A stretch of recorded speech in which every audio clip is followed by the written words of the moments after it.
Morning everyone, myself फिशियर। In this video we are discussing कि हम biology में एक अच्छा स्कोर कैसे ला सकते हैं नीट 2025 में, जिससे हमारा जो ओवरऑल जो हमें स्कोर चाहिए 650 प्लस, उसमें एक मेजॉरिटी हेल्प हो जाएगी बायोलॉजी में अगर हमने ज़्यादा स्कोर लिया है तो इस वीडियो में पूरा यही डिस्कस कर रहे होंगे। Why I am making this video is because बहुत सारे बच्चे मेरे से पूछ रहे थे कि मैंने केमिस्ट्री का बता दिया, फिजिक्स का मैं टेक्स्ट में मैं बच्चों की हेल्प कर देता हूँ, तो मैं बायो में हमें कैसे करना चाहिए जिससे हमारा अच्छा स्कोर आ सके। अगर मैं आपको अपने बारे में बताऊँ तो मेरे बायो के स्टार्टिंग के मैं अगर आपको टेस्ट बताऊँ, जब मैंने स्टार्ट किया था नीट की प्रिपरेशन और उसमें जब मेरा पहला अटैम्प्ट था उसमें मेरे टेस्ट में 245 260 मेरे ऐसे नंबर आते थे बायोलॉजी में। बट जो वो मार्क्स थे मेरे फर्स्ट अटैम्प्ट नीट जो मैंने दिया था उसमें मेरे 298 मेरे मार्क्स आए, और जो मैंने इस साल नीट में दिया जिसमें मेरे 660 मार्क्स आए और उसमें मेरे बायोलॉजी में 335 मार्क्स आए। परफेक्ट स्कोर नहीं था, बट अगर आप उस पॉइंट ऑफ व्यू से देखेंगे कि जिस बच्चे के 240 250 मार्क्स आ रहे हैं उसके अचानक से 335 मार्क्स आ रहे हैं बायोलॉजी में, तो इज़ अ बिग डील कि जिसको बायो नहीं आती है उसके फिर भी बायो में नंबर आ गए और उसका एक सिलेक्शन होने जा रहा है। तो इस वीडियो में पूरा यही डिस्कस कर रहे होंगे। बट अगर आपको मैं बोलूँ कि आपका रिसोर्स क्या होना चाहिए बायोलॉजी में रीड करने के लिए, तो देखिए आपको एनसीईआरटी आपकी सबसे ज़्यादा इंपॉर्टेंट है। आपको एनसीईआरटी पढ़नी चाहिए। एनसीईआरटी पढ़ते फिर भी बच्चों के कईयों के नंबर नहीं आते, बट आपको फिर भी आपको एनसीईआरटी पढ़नी चाहिए रैदर देन आपको दूसरे रिसोर्स की तरफ आपको लुकआउट करना चाहिए, क्योंकि बाकी के रिसोर्सेज में आपको एक्स्ट्रा नॉलेज आपको मिलेगी। बेशक आप इंटेलिजेंट बनोगे, आपको नॉलेज एक अच्छी लेवल की मिलेगी, आपके कॉन्सेप्ट भी क्लियर हो जाएंगे, बट आपको अगर नीट क्लियर करना है तो आपके लिए उस पर एक सोर्स पे आपको रिलाय करना चाहिए और जिसमें आपको एक डायरेक्ट क्वेश्चन आ जाए, ना कि आपको नॉलेज आपको इंक्रीज ज़्यादा आपको करनी चाहिए और जिसमें से क्वेश्चन भी ना आए। तो इसके लिए आपको एनसीईआरटी पर पूरा रिलाय करना चाहिए। अगर आपको मैं एनसीईआरटी दिखाऊं तो इतनी एनसीईआरटी थी, मैंने ये पूरी एनसीईआरटी मैंने पढ़ी थी। मैंने नीट की मैंने 3 साल प्रिपरेशन मैंने की है, 11th 12th एंड एक ड्रॉप ईयर मैंने एक लिया था, उसमें मैंने पूरी बायो की एनसीईआरटी ली। देखिए जब मैंने बायो मैंने पढ़ी थी, मेरा जब फर्स्ट अटैम्प्ट था उस समय मैंने बायो की एनसीईआरटी 10 से 20 टाइम्स मैंने लास्ट के मंथ में पूरी रीड कर चुकी थी। अब आपको लग रहा होगा कि मेरा स्कोर तो एकदम बूस्ट अप हो गया होगा, बट रियलिटी थी कि मेरा बिल्कुल भी बूस्ट अप नहीं हुआ था। मेरा 298 मार्क्स ही आए थे। मैंने इसमें गलतियाँ की, मैंने क्या की थी, देखिए मैं गलती इसलिए बता रहा हूँ जिससे आप वो गलती ना आप कीजिए और आप एक अच्छा स्कोर ला सके, कि एटलीस्ट जो गलती मैंने किया आप उसको अवॉइड करेंगे तो आपका एक ज़्यादा अच्छे तरीके से आपका स्कोर आ सकता है। देखिए गलती ये थी, मैंने बहुत सारी एनसीईआरटी को डायरेक्ट मैंने रीड तो किया था, बट मैंने उसकी अंडरस्टैंडिंग नहीं बनाई थी। मतलब जो लाइंस लिखी हुई है उसकी मैंने एक अंडरस्टैंडिंग मैंने नहीं बनाई। अलॉन्ग विद दैट मैंने इनफ प्रैक्टिस नहीं की, जो कि पूरे एनसीईआरटी बेस्ड के क्वेश्चन थे। मतलब मैंने क्वेश्चन तो प्रैक्टिस किए थे जो कि थोड़े लिटिल आउट ऑफ एनसीईआरटी थे, बट जो एनसीईआरटी के क्वेश्चन होते हैं मैंने वो बहुत ज़्यादा कम मैंने प्रैक्टिस किए थे। पहली गलती मेरी ये थी। और एनसीईआरटी और दूसरी गलती ये थी कि मैंने अंडरस्टैंडिंग के साथ मैंने पूरी एनसीईआरटी नहीं पढ़ी थी। तीसरी मेरी गलती ये थी कि मैंने अपने ज़्यादातर शॉर्ट नोट्स पे मैंने नहीं बनाए थे और मुझे उसके एक नीड भी नहीं थी शॉर्ट नोट्स की बायोलॉजी में।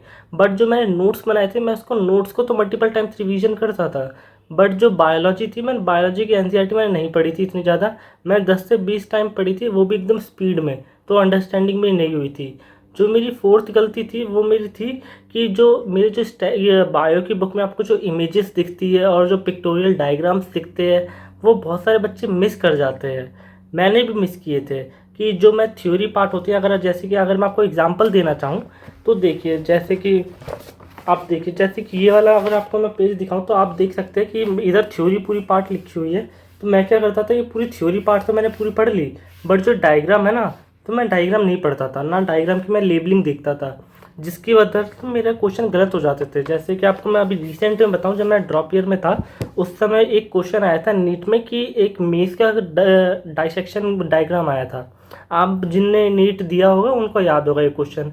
तो वो क्वेश्चन का डायग्राम दो बुकों में अलग अलग है। आप 11th की बुक में जाएंगे तो वो डायग्राम अलग है, 12th की बुक में जाएंगे वो डायग्राम अलग है।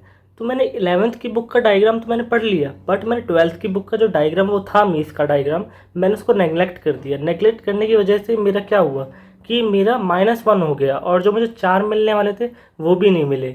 तो मेरा ओवरऑल तो मेरा नुकसान ही हुआ ना।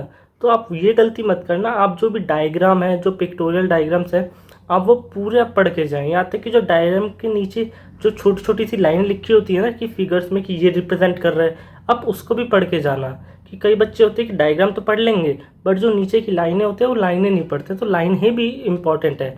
आपको ईच एंड एवरी लाइन आपको एनसीईआरटी की पढ़नी है, वो भी अच्छी तरीके से। अलॉन्ग विद दैट अगर आपको मैं बोलूँ तो आपके देखिए जो कुछ इंपॉर्टेंट पॉइंट्स होते हैं, जो अगर आप कोचिंग ले रहे हैं, आपको बेशक आपको कोचिंग लेनी चाहिए, बेशक आप ऑनलाइन लो या ऑफलाइन लो, उससे कोई डिपेंड नहीं करता, क्योंकि सिलेक्शन दोनों से होता है। आप ऑनलाइन पढ़ रहे हो तब भी आपका सिलेक्शन होगा और ऑफलाइन पढ़ रहे हो आपका तब भी सिलेक्शन होगा, तो सिलेक्शन में कोई प्रॉब्लम नहीं है। बट इंपॉर्टेंट ये है जब आपके टीचर कुछ इंपॉर्टेंट पॉइंट्स बताते हैं या थोड़ा सा लिटिल आउट ऑफ एनसीईआरटी जाते हैं, तो अगर आपको याद करना तो आप कर सकते हैं आप वो याद।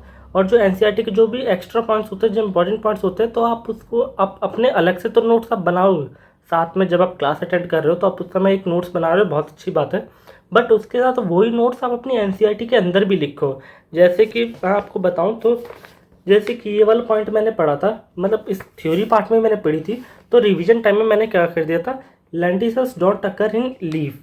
तो इस समय जब मैं रिवीजन करता था ना, तो मुझे इतना इतना इतना हार्ड नहीं लगता था पढ़ने में ये पूरी थ्योरी पार्ट। मैं सीधी एक लाइन पढ़ लेता था कि लेंटिसल्स अकर नहीं करते अपनी लीफ में। तो आप भी ऐसे कर सकते हैं कि अपने जो शॉर्ट नोट्स होते हैं या आपके जो इंपॉर्टेंट पॉइंट्स होते हैं, जो ब्लैंक स्पेसेस होती हैं ना एनसीईआरटी में, अब वहाँ वो पूरे पॉइंट्स आप लिख लीजिए, आपके लिए वो हेल्पफुल रहेगी। शॉर्ट नोट्स बनाने की इतनी नीड नहीं है, आप पूरा एनसीईआरटी में ही कर लीजिए। जो भी आपको डायग्राम में एक एक्स्ट्रा पॉइंट आपको करना है तो आप सीधा डायग्राम में ही लिख लीजिए पेन से। और रिवीजन आप अपनी पूरी एनसीईआरटी से ही कीजिएगा मल्टीपल टाइम्स, क्योंकि पूरा जो क्वेश्चन आएगा नीट का वो पूरा एनसीईआरटी से ही आना है। तो मेरी मिस्टेक यही थी ज़्यादातर कि मैंने एनसीईआरटी अच्छे से पढ़ी नहीं थी और उसको अंडरस्टैंडिंग नहीं बनाई थी, और जो मेरे नोट्स थे मैंने नोट्स अपने अलग से बनाए थे, जो कि मुझे एनसीईआरटी के अंदर से ही बनाने चाहिए थे कि वो ज़्यादा मेरे लिए बेनिफिशियल होते। क्योंकि आप खुद सोचिए, अब अगर आपको एनसीईआरटी के अंदर ही अपने आप इंपॉर्टेंट पॉइंट्स लिख रहे हैं, तो जब आपको रिवीजन करना है तो आप एनसीईआरटी उठाएंगे, एनसीईआरटी उठाएंगे तो अब वो पॉइंट्स तो आप पढ़ेंगे ही साथ साथ में, बट अब जो थ्योरी पार्ट होता है वो गलती से आपकी नज़रें वहाँ पे भी जाएगी, और वहाँ पर जाएगी तो आपकी थोड़ी बहुत थ्योरी पार्ट भी आपकी रिवीजन हो जाएगी। तो ये चीज़ इंपॉर्टेंट है। ठीक है, हर एक चैप्टर का अप्रोच अलग अलग होता है। जैसे कि अगर मैं आपको बताऊँ तो आपकी प्लांट फिजियोलॉजी होती है। जैसे कि अगर आपको बताऊँ, देखिए प्लांट किंगडम होता है, प्लांट किंगडम में कई बच्चे बोलते हैं कि उन्हें याद नहीं होता कि ब्रायोफाइट, टाइडोफाइट्स, ये जिम्नोस्पर्म्स के डिफरेंशिएशन, तो ये लाइनें कैसे होते हैं, जो कि मुझे पर्सनली ये चैप्टर काफ़ी ज़्यादा डिफिकल्ट लगता है। तो आप उसके लिए आप क्या कर सकते हैं, जैसे कि अगर मैं आपको ये डिफरेंस के बारे में पूछूं कि ब्रायोफाइट और टाइडोफाइट में आप डिफरेंस बताओ, तो आप एक बेसिक डिफरेंस तो बता लोगे, बट अगर आपको बोलो कि मैं थोड़ा डिटेल में बताइए, जो कि पूरा एनसीईआरटी पे ही फोकस कर रहा हो, तो बच्चे नहीं बता पाते। आप उसके लिए क्या कर सकते हैं, आप एक पेज उठाओ और उसमें आप सीधे पॉइंट्स लाइंस लिखिए। लाइंस लिखो जो इंपॉर्टेंट लाइंस है, जो थ्योरी पार्ट में छोटा छोटा आप लिखो, और उसको आप याद करने के लिए आप उसके पेज के अंदर ही आप रख लो। जैसे कि अगर मैं आपको बताऊं तो मुझे याद नहीं होता था, मुझे पर्सनली, कि मैं हर बार ये वाले क्वेश्चंस गलत करता था। ब्रायोफाइट, टाइडोफाइट्स और जिम्नोस्पर्म का जब डिफरेंशिएशन या जब लाइंस आती थी ना, जब आपको टिक करना पड़ता था, तो उस समय मैं गलत करता था। तो उसके लिए मैंने क्या किया था कि मैंने ये पूरा पेज लिया था और पेज में मैंने लिखा था, ऊपर मैंने लिखा था ब्रायोफाइट, ब्रायोफाइट के इंपॉर्टेंट पॉइंट्स लिखे कुछ, फिर मैंने लिखा टाइडोफाइट्स, फिर मैं टाइडोफाइट्स के इंपॉर्टेंट पॉइंट लिख के, और लास्ट में थोड़ा सा जिम्नोस्पर्म लिख दिया। तो जब भी मैं चैप्टर रिवीजन करता था ना, तो ये वाला पेज मैं ज़रूर रिवीजन में एक बार करता था, जिससे एक मुझे याद हो जाए। याद नहीं, मैं रट्टा बोलूँगा इसको, कि मैं पूरा रट जाए ये पूरा। जो एग्जाम्पल्स होते हैं, आपको एग्जाम्पल्स भी याद करने पड़ते हैं।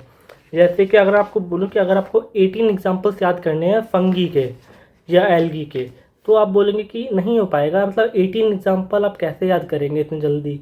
बट आप याद वो कर सकते हैं। आप उसके लिए आपको क्या करना है, आपको निमोनिक्स बनाने होते हैं। निमोनिक्स बनाने के लिए आप देखिए, कुछ भी आप कर लीजिए, आपको जो भी आपकी लैंग्वेज है, जो आपको ईजी लग रहा है ना, आप अपनी लैंग्वेज में आप कुछ भी बना लीजिए निमोनिक्स। आप निमोनिक्स से आपको याद कीजिए, निमोनिक्स से क्या कीजिए, बस स्टार्टिंग के 2-3 वर्ड आप याद कर लो। 2-3 वर्ड याद करोगे ना, फिर आप वो जब जल्दी से पढ़ोगे तो आपको उसके साथ एग्जाम्पल्स भी याद हो जाएंगे। मतलब अगर आपको मैं बताऊं तो देखिए, आपको मैं अगर एग्जांपल मैं आपको देना चाहूँ तो देखिए, वेट अ मिनट। हाँ देखिए, जैसे कि मैं आपको रेड एल्गी का अगर आपको मैं एग्जांपल बोलूँ कि आपको रेड एल्गी के एग्जांपल बताने हैं, पूरे एनसीईआरटी बेस्ड ही बताने हैं, आपको बाहर एक्स्ट्रा एग्जांपल्स नहीं बताने। तो आपके एग्जांपल होते हैं ग्रासिलेरिया, जेलिडियम, पोरफायरा, पॉलीसिफोनिया, कारागिन। आपको ये एग्जांपल है, एक नॉर्मल बच्चा इसको सीधा रट रहा होगा, जल्दी जल्दी बोलेगा और रटेगा। तो आपको वो चीज़ नहीं करनी है। आपको क्या करना है, आपको इसको एक न्यूमोनिक्स बनाना है। न्यूमोनिक्स बनाने के लिए जो मैंने अपना न्यूमोनिक्स बनाया था रेड एल के लिए, मैंने बनाया था गोल गप्पे पानी पूरी क्यों खाते हो। तो मैंने ये अपना न्यूमोनिक्स बना लिया। तो गोल से ग्रासिलेरिया, गप्पे से गैलिडियम, तो मैंने ऐसे इसको याद कर लिया था पूरे सब एग्जाम्पल्स को। सिमिलर तरीके से मैंने अपनी ग्रीन एल्गी भी याद की थी और ब्राउन एल्गी भी याद की थी। तो आप ऐसे आप निमोनिक्स बना सकते हो। आपको अगर आप नहीं बना पा रहे हो तो आप अपने फ्रेंड से आप डिस्कस कर लो कि आपका अगर कोई फ्रेंड लाइन बोल रहा है तो आपको उससे भी शायद याद हो जाए। आपको उससे भी नहीं हो तो आप टीचर से कंसल्ट करके आप निमोनिक्स से आप याद कर सकते हो, ना कि आप सीधा रटने बैठो। वरना एक आप फ्लो चार्ट आप यूज़ करो, मतलब आप एक ट्रेंड आप देख लो। जैसे कि अगर आपको बताऊँ क्लोरोफिल ए बी, आपके ये वाले आपको बताने पड़ते हैं आपको ग्रीन ब्राउन और रेड एल्गी में कि बताइए क्लोरोफिल ए क्लोरोफिल बी किस में है। तो अब उसमें आप कीजिए क्या कीजिए, एक टेबल बनाइए। टेबल बनाने के बाद जब आप लिखेंगे ना chlorophyll A chlorophyll B chlorophyll C, तो आपको उसमें एक ट्रेंड दिखेगा कि क्लोरोफिल जो बी होता है वो सब में कॉमन है। और ऐसे आपको जो नीचे होगा आपको उसमें भी एक ट्रेंड दिखेगा अल्फ़ाबेटिकली ऑर्डर का। तो एक उससे अगर आपको याद करेंगे ना तो एक ज़्यादा आसानी तरीके से याद हो जाता है आपका पूरे ट्रेंड्स और सब इंफॉर्मेशंस। तो ऐसे जो डेटा वाली जो टेबल होती है ना, आप इजीली आप याद कर लेंगे। सिमिलरली जब आप इकोलॉजी पढ़ोगे ना, इकोलॉजी में आपको डेटा बहुत मिलेगा, न्यूमेरिकल डेटा में आपको वहाँ पे ज़्यादा मिलेगा। आपको जो याद करने के लिए बोलेंगे, आपके एग्जाम्पल्स वहाँ पे कम होंगे पर न्यूमेरिकल डेटा आपको ज़्यादा मिलेगा। न्यूमेरिकल डेटा में आप क्या कीजिए, आप जिस भी आप लैंग्वेज में आप कंफर्टेबल हो ना, आप उस लैंग्वेज में आप कीजिए। जैसे कि कोई अगर आपको 60 बोलना है तो आप 60 आपको शायद याद हो या ना हो, बट अगर आप उसी कोई 60 बोल दो हिंदी में तो आपको शायद जल्दी याद हो जाए। तो आप उससे आप वो ट्राई कर सकते हैं अलग अलग नंबर का एक बनाने का, बट उसके लिए आपको रटना ही पड़ेगा। आप जल्दी जल्दी आप उस नंबर को आप रटिए। जैसे आपको लैम्डा बैक्टीरियोफाज का आपको क्रोमोसोम नंबर आपको बताना पड़ता है, तो वो भी आपको एक डेटा आपको याद करना है। तो आपको टाइम के साथ आपको याद हो जाता है जब आप मल्टीपल टाइम्स आप लिखोगे ना पेज पे बुक पे, वरना आप बार बार उसको स्पीक आउट करोगे तो आपको वो पूरा याद हो जाएगा। तो बायो का हमारा पूरा ये तरीका होता है। आपको एनसीईआरटी पे ही करना है, टेस्ट देने हैं और फिर बायो आपकी रिवीजन करनी। जो लास्ट मोमेंट होगा ना, लास्ट मोमेंट पे आप ट्राई कीजिए कि आप एक चैप्टर एक दिन में तो आप पढ़ो ही। आप जैन से एक चैप्टर एक दिन में आप पढ़ना है जिससे आपकी एक मल्टीपल टाइम्स रिवीजन हो जाए। पढ़ने का मतलब ये नहीं है कि बस आपको एक रीडिंग मारनी है जल्दी जल्दी।